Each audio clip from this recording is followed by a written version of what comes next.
નમસ્કાર મિત્રો, આપ સૌનું સ્વાગત છે મંત્રોની દુનિયા કલયુગ આપણી સંસ્કૃતિ આપણી ઓળખ ચેનલમાં।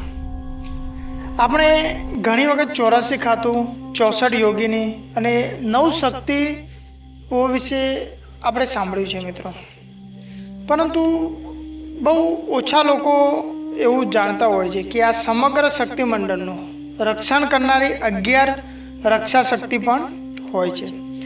પ્રાચીન સમયમાં તંત્ર અને જે શક્તિની ઉપાસનામાં જે માન્યતા હતી કે જ્યારે પણ કોઈ પણ સાધના અથવા શક્તિની ઉપાસના કરવામાં આવે ત્યારે એની આસપાસ રક્ષણ માટે કેટલીક દિવ્ય શક્તિઓ હાજર હતી।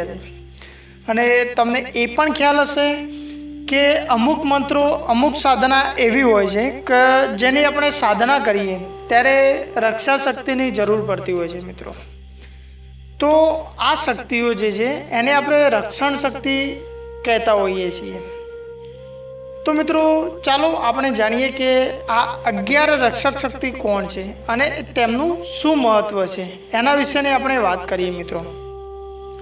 તો સૌથી પહેલાં આવે છે ભૈરવ દાદા। ભૈરવ દાદા વિશે તો તમે લોકો મિત્રો જાણતા જ હશો।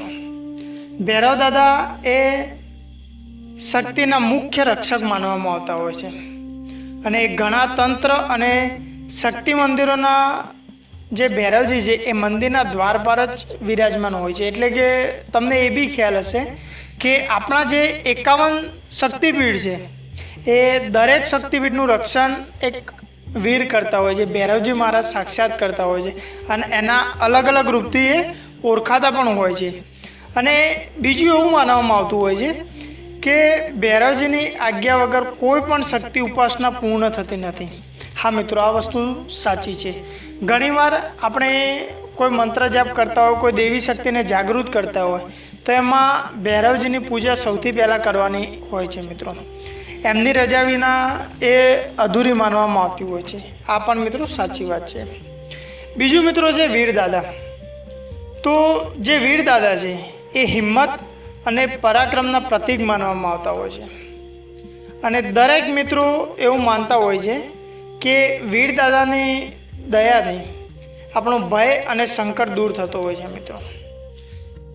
કોઈ પણ જાતનો ડર અને સંકટ હોય તો એ આપણા વીર દાદાની મદદથી દૂર થતો હોય છે। એ પછી મિત્રો ત્રીજી શક્તિ છે આપણી ખોડિયાર માતા।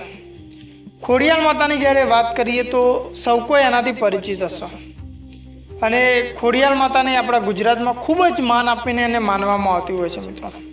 અને માન્યતા પણ એવી છે કે ખોડિયાર માતાના જે ભક્તો છે એમને સંકટમાંથી બચાવે છે, જીવનમાં માર્ગદર્શન આપે છે, સાચો ન્યાય પણ આપણને આપતી હોય છે મિત્રો। એવી જ આપણી ખોડિયારમાં એ પણ એક આપણી રક્ષા શક્તિ છે મિત્રો।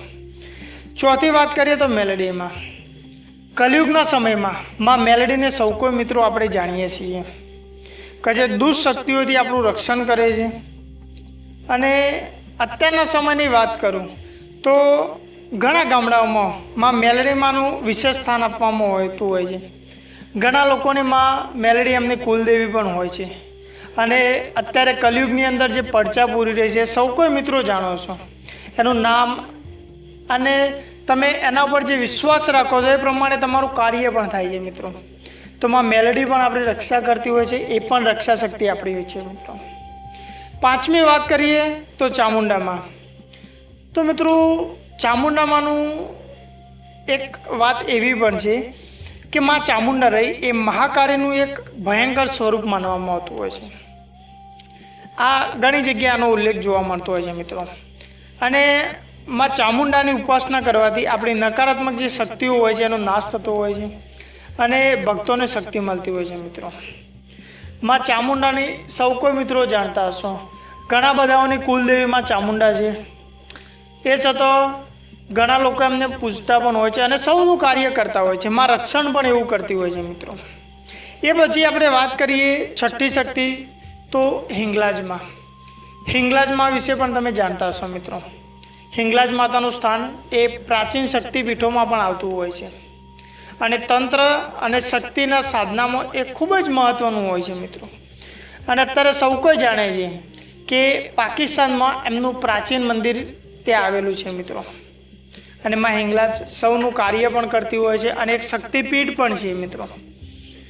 બીજું મિત્રો 7મી વાત કરીએ તો કાલિકા માં.